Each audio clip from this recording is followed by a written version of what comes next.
Very good morning, my dear student. My name is Mukesh Vishwakarma. I welcome you on behalf of Scholars Public School. तो दोनों आरम और मुराद ने उस घोड़े को जो है एक सुनसान वाली जगह पर छुपा दिया और वहाँ खाने के लिए उसके पास में ओट्स और ड्राई अल्फाल्फा थे ताकि वो भूखा नहीं रह पाए।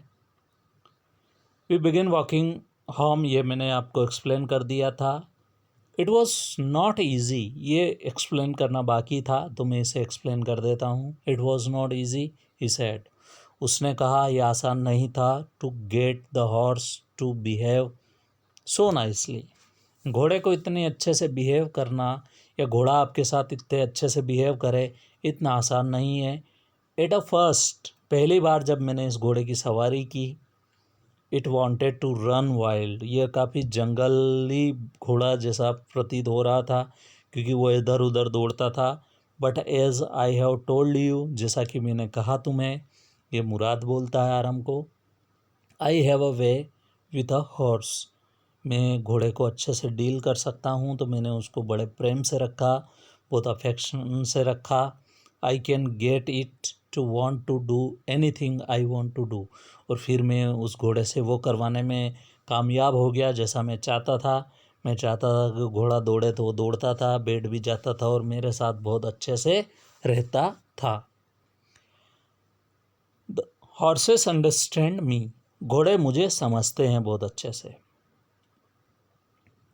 How do you do it, said Aram, Aram ने उसको बोला, मतलब इसमें लिखा हुआ है आई सेड, पर आरम नहीं बोला उसे कि how do you do it. I said, मैंने कहा, I have an understanding with a horse, he said, उसने कहा मेरी घोड़े के साथ में बहुत अच्छी अंडरस्टैंडिंग है, समझ है।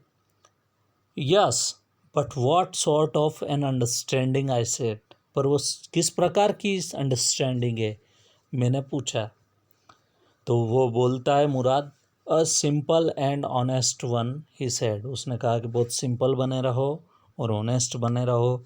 ऑनेस्ट का मतलब है घोड़े से भी बहुत ईमानदारी से आपको बर्ताव करना है और बहुत सिंपल तरीके से रहना है। वेल आई सेड, मैंने कहा, आई विश, मेरी भी इच्छा है, आई न्यू, मैं भी जानूँ, how to reach an understanding like that with a horse, घोड़े के साथ में कैसे बर्ताव करना है मुझे भी सीखना है, आरम बोलता है मुराद को। तो मुराद का जवाब रहता है, you are still a small boy, तुम अभी भी बहुत छोटे बच्चे हो। ही सेड, उसने कहा, when you get to be 13, जब तुम 13 साल के हो जाओगे, अभी तुम 9 साल के हो, जब 13 साल के हो जाओगे, you will know how to do it, तुम्हें भी पता लग जाएगा कि इस काम को कैसे करना है। आई वेंट होम, मैं घर पे गया। एट अ हार्टी ब्रेकफास्ट, और जी भर के मैंने ब्रेकफास्ट किया अच्छे से, क्योंकि दोनों थक तो गए थे काफ़ी अच्छे से। तो उसके बाद में आराम जाता है और बहुत अच्छे से ब्रेकफास्ट करता है, भरपेट ब्रेकफास्ट लेता है। दैट आफ्टरनून माय अंकल खुसराव, ये खुसराव अंकल वही है जो थोड़े सनकी हैं, जिनकी कॉपी जो है मुराद को कहा जाता है, क्योंकि उसका बिहेवियर जो है खुसराव अंकल से ही मिलता जुलता है। केम टू अवर हाउस, हमारे घर पर आते हैं, मतलब आरम के घर पर अंकल खुसराव आते हैं। To our house for coffee and cigarette, coffee पीते हैं और सिगरेट भी पीते हैं वहाँ बैठ के। वो पहले अक्सर गांव में ऐसा माहौल हुआ करता था कि हर कोई उठ के परिवार के लोगों से मिलने जुलने जाते थे, तो कॉफ़ी और जो भी उनका जो है वो तंबाकू पान जो भी वो करते थे। He sat in the parlour, parlour का मतलब एक सिटिंग प्लेस होता है, जिस प्रकार से एक घर में बैठने की उठने की जो जगह होती है वहीं बैठे थे वो। सिपिंग एंड स्मोकिंग, मतलब कॉफ़ी के धीरे धीरे सीप लेते जा रहे हैं वो, घूंट लेना, सिपिंग का मतलब होता है घूंट लेना, और स्मोकिंग, और वो तंबाकू भी पी रहे थे, मतलब सिगरेट पी रहे थे। And remembering the old country, और पुराने दिनों को याद कर रहे थे जब वो पुराने गाँव में रहते थे। देन अनादर विजिटर अराइव्ड, उसके बाद में क्या, उनके पास में एक और विजिटर जो है मिलने वाला व्यक्ति आता है, जिसका नाम रहता है अ फार्मर नेम जॉन बायरो, उसका नाम रहता है जॉन बायरो। एन एसेरियन, ये जो है दूसरी कंट्री का था, ये एसेरियन था और हम अर्मेनियन थे। पर चूंकि दोनों की बॉर्डर लगी हुई है, मतलब दोनों कंट्रीज़ जो है वो नेबरिंग कंट्री है, तो वो इधर उधर जा सकते थे। जैसे इंडिया और नेपाल है, तो आप नेपाल में भी बिना पासपोर्ट के से घूमते घूमते जा सकते हो। आउट ऑफ लोनलीनेस, क्योंकि वो बहुत अकेला था उस कंट्री में, तो उसने क्या किया था, had learn to speak Armenian, तो उसने भी अर्मेनियन लैंग्वेज सीख ली थी। मतलब कोई नेपाली अपने आप को नेपाल में अगर अकेला पाए और वो हिंदी सीख ले, तो वो बिहार और उत्तर प्रदेश में बड़ी आसानी से आ जा सकता है और इन लोगों से मिलकर बातचीत कर सकता है और अपने व्यवहार को भी बढ़ा सकता है। ठीक उस एसेरियन व्यक्ति ने भी किया था, वो अर्मेनियन सीख गया था, तो वह आके विजिट करता है। My mother brought the lonely visitors coffee and tobacco, और मेरी मदर जो है उस विज़िटर के लिए कॉफ़ी भी लाती है। जैसा कि संस्कार सब जगह एक जैसे होते हैं, मेहमान नवाजी के लिए कॉफ़ी लाती है और थोड़ा तंबाकू भी लाती है। And he rolled a cigarette, उसके बाद में वो सिगरेट बना लेते हैं उसकी, तंबाकू की। एंड सिप्ड एंड स्मोक्ड, और वो भी कॉफ़ी पी लेते हैं और उसके बाद में स्मोक भी किया उन्होंने, वहाँ बैठकर कॉफ़ी पी और स्मोक किया, मतलब उन्होंने सिगरेट भी P.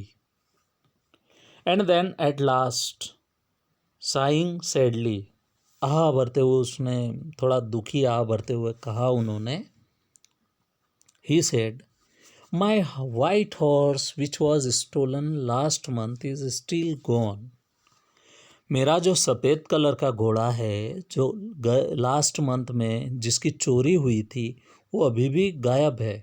I cannot understand it, मुझे समझ में नहीं आता है। My uncle Khosrove became very irritated, मेरे अंकल जो है काफ़ी इरिटेट हुए इस बात को सुन के।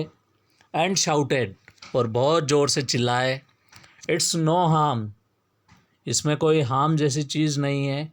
It's the loss of a horse, what is the loss of a horse, एक घोड़ा खोना भी क्या खोना होता है क्या। Haven't we all lost the homeland, हमने तो हमारी जो है हमारा खुद की जायदाद, ज़मीन जायदाद सब खो दी। What is crying over a horse, एक घोड़े पे खोने का, एक घोड़े के जाने का भी कोई दुख होता है क्या। ऐसे करके वो चिल्लाने लग गए। That may be all right for you a city dweller, ये आपके लिए बहुत अच्छा हो सकता है क्योंकि आप सिटी में रह रहे हैं। जॉन बायरो सेड, जॉन बायरो कहता है कि आप तो एक शहर के निवासी हैं क्योंकि आप एक टाउन में रहते हैं, पर मैं एक ग्रामीण इलाके में रहता हूँ। But what is my sorry, सरी का मतलब होता है घोड़ा गाड़ी होती है, जो घोड़े के पीछे 4 पहियों वाला रथ होता है, उसको कहा जाता है। तो वो यूँ बोलता है कि बिना घोड़े के उसका क्या मतलब है, वो गाड़ी ऐसे ही रखी है। व्हाट गुड इन अ सरी विदाउट हॉर्स, घोड़े के बिना जो है सरी का कोई मतलब नहीं है। पे नो अटेंशन टू इट, इस पे बिल्कुल ध्यान नहीं देना है। माई अंकल खुसरो रोड, फिर ज़ोर से चिल्ला के बोलते हैं, I walked ten miles to get here, मैं तो यहाँ पैदल पैदल चल के आया हूँ, जॉन बायरो बोलते हैं। तो उसके बाद बोलता है Khusro uncle, you have legs, my uncle Khusro shouted, ज़ोर से बोलता है तुम्हारी टांगे तो है ना कम से कम चलने के लिए, घोड़ा नहीं है तो क्या हुआ। तो इस प्रकार की बातचीत होती है। फिर जॉन बायरो बोलते हैं, पर मेरे पाँव जो है वो दर्द करते हैं, my left leg pains me, the farmer said. Pay no attention to it, my uncle Khosrove roared, फिर से ज़ोर से चिल्लाते हैं और बोलते हैं कि कोई ध्यान देने जैसी चीज़ नहीं है।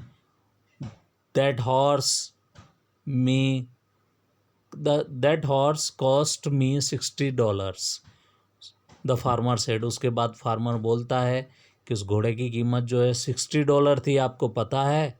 तो उसके बाद में अंकल खुसरो ज़ोर से चिल्लाते हैं और बोलते हैं, आई स्पीट ऑन मनी, मैं पैसे पे थूकता हूँ। My uncle Khosrove said, he got up and stalked out the house, उसके बाद घर से बाहर चले जाते हैं, और स्लैमिंग द स्क्रीन डोर, उसके बाद में उसको स्क्रीन डोर जो रहता है, मतलब स्क्रीन डोर क्या होता है, एक दरवाज़ा होता है, उसके आगे भी एक दरवाज़ा लगा रहता है जिस पे जाली या कुछ भी ग्लास लगा रहता है, ताकि उससे हवा जो है घर के अंदर आसानी से आ सके, तो उसको स्क्रीन डोर कहा जाता है। डोर के ऊपर का एक और डोर होता है।